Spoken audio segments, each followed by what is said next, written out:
Capítulo 48. Hasta entonces, en que se veía amenazada de perderlo, Emma nunca se había detenido a pensar en lo mucho que dependía su felicidad del hecho de ser la primera para el señor Knightley, la primera en su interés y en su afecto. Convencida de que era así, y creyendo que era como un derecho suyo, había disfrutado de ello sin pararse a reflexionar, y solo ante el temor de verse suplantada, advirtió lo indeciblemente importante que había sido para ella. Hacía tiempo, mucho tiempo que sabía que era la primera, ya que, al no tener mujeres en su familia, solo Isabela podía aspirar a compararse con ella, y Emma siempre había sabido exactamente hasta qué punto quería y apreciaba a Isabela. Durante muchos años, Emma siempre había sido su amiga favorita. Ella no lo había merecido. A menudo se mostraba indiferente e incluso con mala intención. Había desdeñado sus consejos y en ocasiones incluso se había opuesto voluntariamente a él, sin reconocer ni la mitad de sus méritos, disputando con él porque se negaba a admitir la falsa e insolente idea que tenía de sí misma. Pero, a pesar de todo, por la relación familiar y por la costumbre, y gracias a su espíritu superior, él la había querido, y había velado por ella desde niña con el propósito de que fuera mejor, y con un afán de que obrara rectamente, que nadie más había compartido con él. A pesar de todos sus defectos, Emma sabía que la quería. ¿Acaso podía decir que la quería mucho? Sin embargo, cuando pensaba en las posibilidades del futuro, no se veía con ánimos de verlas muy halagüeñas. Harriet Smith podía considerarse a sí misma digna de ser amada de un modo especial, exclusivamente, apasionadamente por el señor Knightley.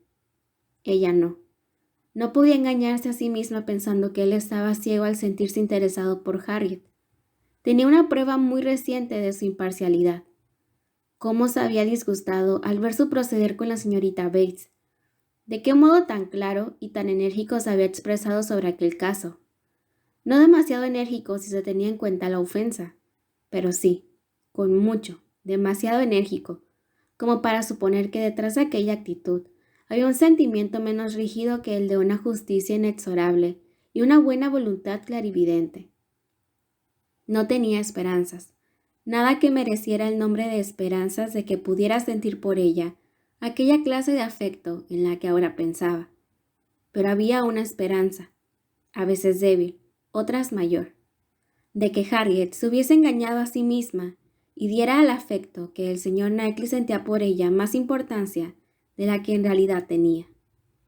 Debía desear por el bien de su amigo que ella fuera la única en pagar las consecuencias, pero que siguiera soltero hasta el fin de su vida. Si Emma hubiera estado segura de esto, de que él nunca se iba a casar, estaba convencida de que quedaría totalmente satisfecha. Solo que siguiera siendo el mismo señor Knightley para ella y para su padre, el mismo señor Knightley para todo el mundo, que Donwell y Harfield no perdieran nada de inapreciable trato amistoso y cordial, y la paz de Emma quedaría asegurada para siempre. En realidad, el matrimonio no estaba hecho para ella. Sería incompatible con sus deberes para con su padre y con lo que sentía por él. Nada podría separarla de su padre. No se casaría, ni siquiera si se lo pidiese el señor Knightley. Su más ardiente deseo debía ser que Harriet tuviera una decepción, y confiaba que cuando pudiera volver a verles juntos, por lo menos podría conjeturar qué posibilidades había para ello. A partir de entonces, les observaría con la máxima atención, y por desgracia, como hasta entonces ni siquiera había sabido comprender a las personas que había estado vigilando, no sabía cómo llegar a admitir que también en aquella ocasión podía equivocarse. Esperaba volver a ver al señor Knightley un día u otro. No tardaría en poder ejercitar sus dotes de observación. Incluso le parecía demasiado pronto cuando pensaba en el rumbo que podían tomar las cosas. Entretanto, decidió no volver a ver a Harriet. No beneficiaría a ninguna de las dos, ni se sacaría ninguna ventaja de hablar más de aquel asunto. Estaba decidida a no dejarse convencer mientras pudiera dudar. Y sin embargo, no tenía motivos para oponer a las esperanzas de Harriet. Hablando solo conseguiría enojarse. Por lo tanto, le escribió de un modo amable, pero resuelto, rogándole que por el momento no fuera por Harfield, reconociendo de que estaba convencida que era mejor evitar toda nueva discusión confidencial acerca de cierto tema, y diciendo que confiaba que si dejaban pasar unos cuantos días sin verse, excepto en compañía de otras personas, podrían obrar como si hubiesen olvidado la conversación del día anterior. Harriet se sometió, aprobó la idea y manifestó su gratitud. Apenas acababa de resolver esta cuestión, cuando tuvo una visita que vino a distraerla un poco de aquel único tema en el que había estado pensando, tanto dormida como despierta. La señora Weston, que había visitado a su futura nuera, al regresar a su casa, había decidido pasar por Harfield considerando como un deber para con Emma y un placer para ella misma el referirle todos los detalles de una entrevista tan interesante. El señor Weston la había acompañado a casa de la señora Bates, y allí había desempeñado el papel que le correspondía con toda dignidad.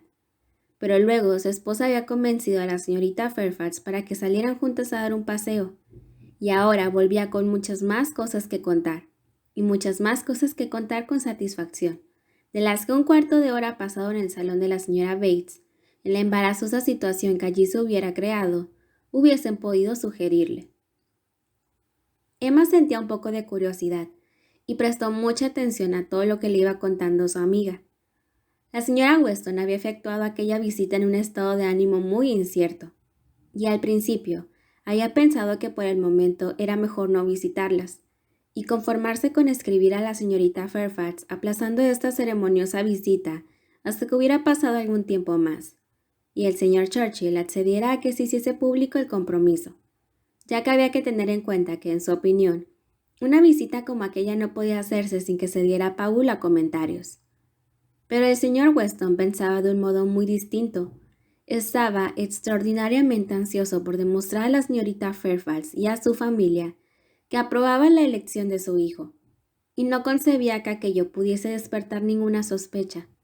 Y en caso de ser así, no tendría ninguna importancia, porque esas cosas, según dijo, siempre acaban por saberse. Emma sonrió y pensó que el señor Weston tenía muy buenas razones para opinar de este modo. En resumen, que habían ido, encontrándose con que el desconcierto y la turbación de la joven no podía ser mayor. Apenas había podido decir ni una palabra, y todo su aspecto y sus actitudes demostraban que se hallaba profundamente afectada. La serena y cordial satisfacción de la anciana y la entusiástica alegría de su hija, que resultó ser tan intensa que ni siquiera le dejaba hablar tanto como de costumbre, constituyeron en medio de todo un grato espectáculo, casi conmovedor. Tan respetable parecía su felicidad, tan desinteresada en sus manifestaciones. Pensaban tanto en Jane, tanto en todo el mundo y tan poco en ellas mismas, que suscitaban los sentimientos más entrañables. La reciente enfermedad de la señorita Fairfax ofreció a la señora Weston una excelente excusa para invitarla a dar un paseo. Al principio, se había mostrado retraída y había rechazado el ofrecimiento, pero al ver que se insistía, terminó aceptando, y durante aquel paseo en coche la señora Weston, alentándola con palabras llenas de afecto, consiguió vencer su reserva y hacer que conversaran sobre el tema que a ambas les interesaba más. Jane empezó por excusarse por el silencio poco amable con que había recibido a los dos esposos, y manifestó la enorme gratitud que siempre había sentido por ella y por el señor Weston.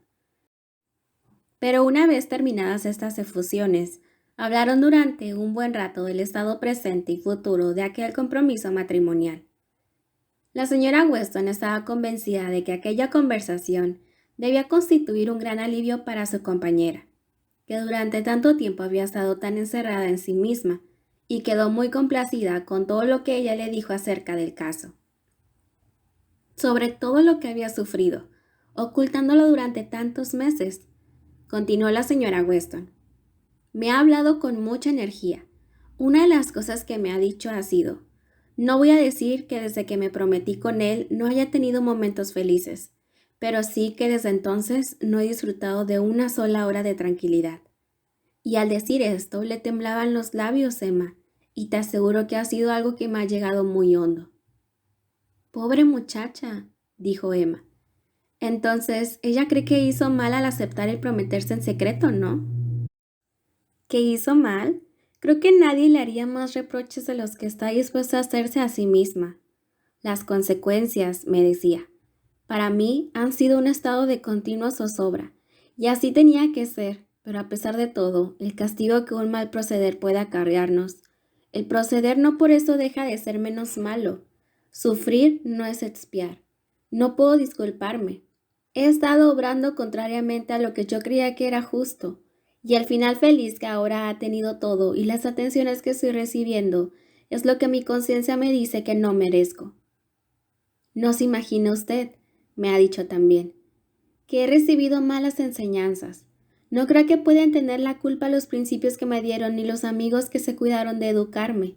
El error ha sido solo mío, y le aseguro que, a pesar de todas las disculpas que las presentes circunstancias aparentemente puedan darme, espero con mucho temor el momento en que tenga que contar esta historia al coronel Campbell. Pobre muchacha, repitió Emma. Estoy segura de que le quiere apasionadamente. Solo el amor ha podido empujarla a aceptar una situación como esta. Sus sentimientos pudieron más que su razón. Sí, no tengo la menor duda de que está muy enamorada de él. Me temo, replicó Emma suspirando, que yo muchas veces debo haber contribuido a que se sintiera desgraciada. Querida, por tu parte, tú no podías ser más inocente, pero probablemente ella estaba pensando en algo de eso cuando ha aludido a las desvanecencias de que Frank ya nos había dicho algo. Me decía que una consecuencia natural de esta situación insostenible en la que ella misma se había puesto era que se había vuelto poco comprensiva. Al ser consciente que obraba mal, estaba expuesta a mil inquietudes y se había vuelto suspicaz e irritable, hasta un extremo que forzosamente tenía, como así fue, que resultar difícil de soportar para él. Yo no era comprensiva, como debía haberlo sido, me ha dicho. Con su manera de ser, con su carácter alegre, expansivo, con su propensión a tomarlo todo como un juego, que en cualquier otra circunstancia estoy segura de que me hubieran hechizado constantemente como me hechizaron en un principio. Luego me ha empezado a hablar de ti, de lo amable que habías estado con ella durante su enfermedad, y ruborizándose de un modo que me ha demostrado hasta qué punto estaba relacionada una cosa con la otra. Me ha suplicado que cuando tuviera ocasión te diera las gracias. Yo nunca podré agradecerte bastante todos tus deseos y todos sus intentos de ayudarla. Ella se dio cuenta de que nunca te ha correspondido como merecían tus buenas intenciones.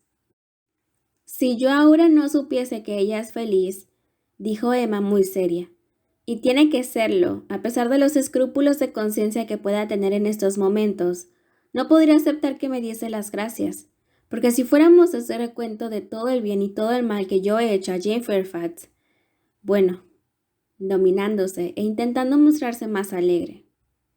Hay que olvidar todo eso. Han sido muy amables al darme todos esos pormenores tan interesantes. Demuestran lo mucho que vale esta muchacha. Estoy segura de que es muy buena y espero que sea muy feliz. Es mejor que ya que la fortuna está toda de parte de él, las cualidades están en todas partes de ella. La señora Weston no podía dejar de dar una réplica a esta conclusión. Ella seguía pensando bien de Frank en casi todos los aspectos, y más aún le quería mucho, y su defensa fue por lo tanto muy apasionada, impulsada por su gran afecto. Expuso una serie de argumentos muy razonables, pero todo aquello no bastaba para retener la atención de Emma. Esta no tardó en estar pensando en Brunswick Square o en Donwell, y se olvidó de escuchar. Y cuando la señora Weston terminó diciendo: «Todavía no hemos recibido la carta que estamos esperando con tanto interés, pero no creo que pueda tardar mucho», se vio obligada a hacer una pausa antes de contestar, y por fin a contestar al buen Tuntún, antes de que pudiese recordar qué carta era aquella que tenía tanto interés por recibir. «¿Te encuentras bien, Emma?», fue la última pregunta de la señora Weston al despedirse. «Oh, perfectamente. Yo siempre me encuentro bien, ya lo sabes. No te olvides de decirme algo de la carta tan pronto como la recibas». Las confidencias de la señora Weston proporcionaron a Emma más materia para reflexiones desagradables al aumentar su estima y su compasión por la señorita Fairfax, y al avivar el recuerdo de lo injusta que había sido con ella tiempo atrás. Lamentaba amargamente no haber intentado tener con ella una amistad más íntima, y enrojecía de vergüenza al pensar que en buena parte la causa de su actitud no había sido otra que la envidia.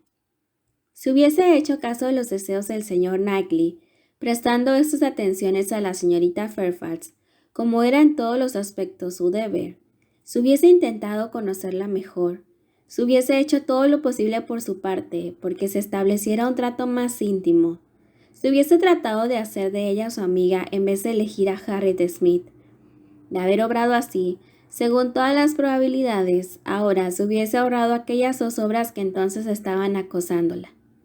Por su cuna, por sus aficiones, por su educación, parecía destinada a ser amiga suya, a que ella la acogiese con agrado. Y por parte de Jane, ¿cómo era aquella muchacha? Suponiendo incluso que nunca hubieran llegado a ser amigas íntimas, que la señorita Fairfax no hubiese tenido la suficiente confianza con ella como para revelarle el secreto, lo cual era lo más probable, a pesar de todo, conociéndola como hubiese podido y debido conocerla.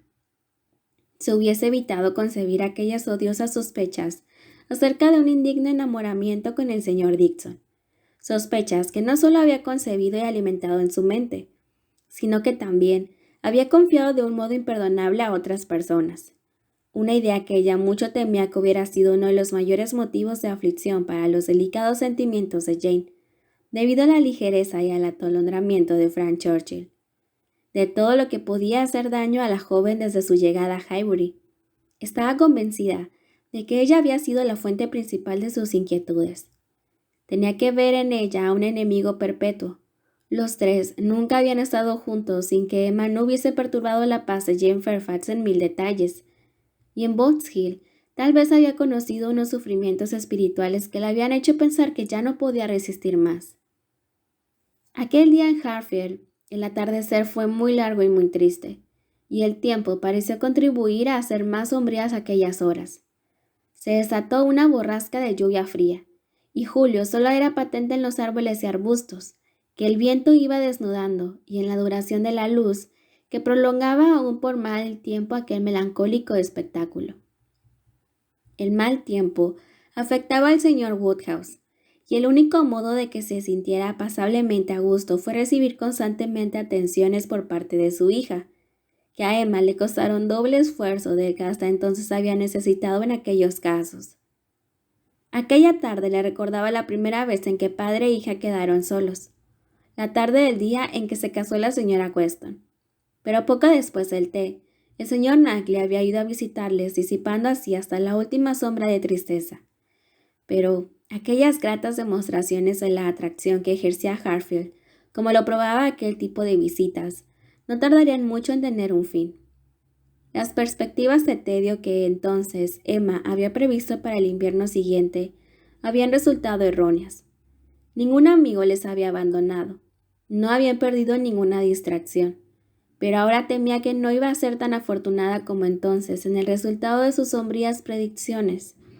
El porvenir que se abría ante ella era tan amenazador que no podía ser totalmente conjurado, que ni siquiera en parte parecía poder llegar a ser más halagüeño.